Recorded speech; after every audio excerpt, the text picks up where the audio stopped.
goes in to pastor a church in a revitalization situation, he's probably going to find some dysfunction in the leadership. A church doesn't end up in that situation if they have really healthy leadership functioning, but it can go awry in a number of different ways. What would you say about the way you found the leadership at Auburndale when you arrived? One of the As I go in and consult churches and help churches, one of the number one things I will look at is what's the leadership like? What's the leadership situation? And as far as thinking about how do people understand the biblical offices of pastor and deacon, and what allows a man to serve in one of those roles, and so the biblical qualifications around it. And our church that I walked into, it was the leadership. Well, there was no plurality of pastors at all. And I had deacons that were kind of all over the map, but I actually had deacons to this day, and some have died.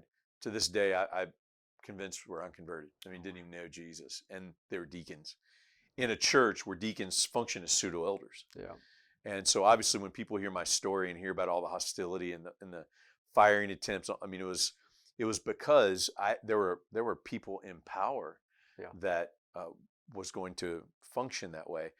And it's amazing, as I look back on it, even talk about it now, it's amazing how much that being my leadership that I inherited Yeah. just permeated, put a cloud over the whole church. And when the cloud started to lift in year 5, in year 6, it was because of the leader, not just leadership changes, but that deacon leadership came to understand they're actually not elders, they're deacons. And even started to accept a deacon role as we started affirming real pastors. So it's amazing how much I look at my own story and hundreds of churches I've worked with, the pattern that when biblical leadership is healthy and biblically qualified people serve in them, the church is moving in a good direction. It may not be flourishing, but it's moving in a good direction. And rightfully so. The church is dying as the leadership continues to function in a way that's unhealthy and toxic. Now, what happened in your church that you walked into in a similar way? Yeah, I would say the strong distinction from what you described is I think all of our leaders, I try to think, about each of those, particularly men who are serving.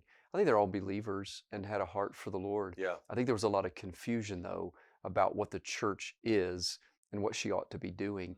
And probably the biggest element of dysfunction was a dragging of more business principles and pragmatism into the church and to try to apply those things. So it wasn't so much that the leaders weren't qualified, although there were some leaders functioning as elders that shouldn't have been functioning as elders, those kinds of things.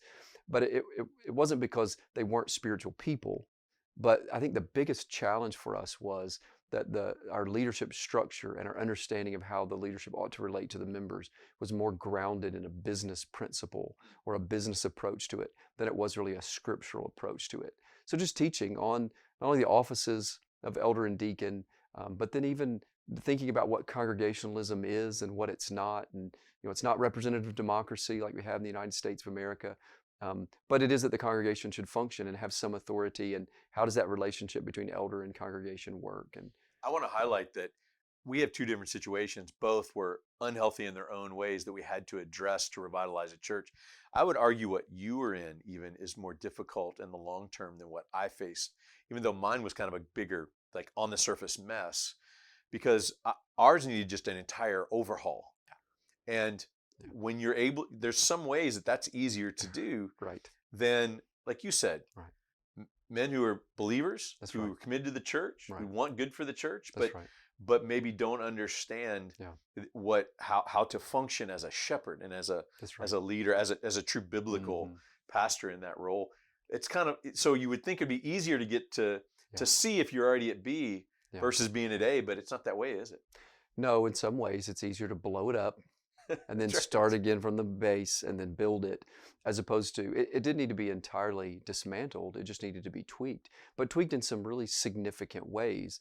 And trying to convince folks that the way we're doing it is going okay.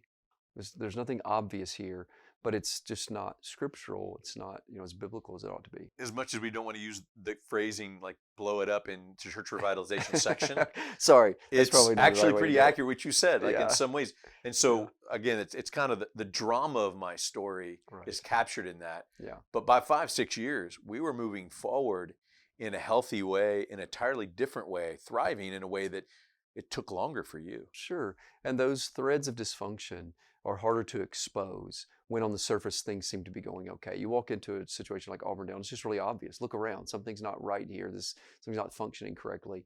But at Parkway, a lot of things were going well. And so the threads of dysfunction were just more difficult to see. And again, there was a lot of things that were happening that were great, Right. but it's reassessing that leadership was difficult.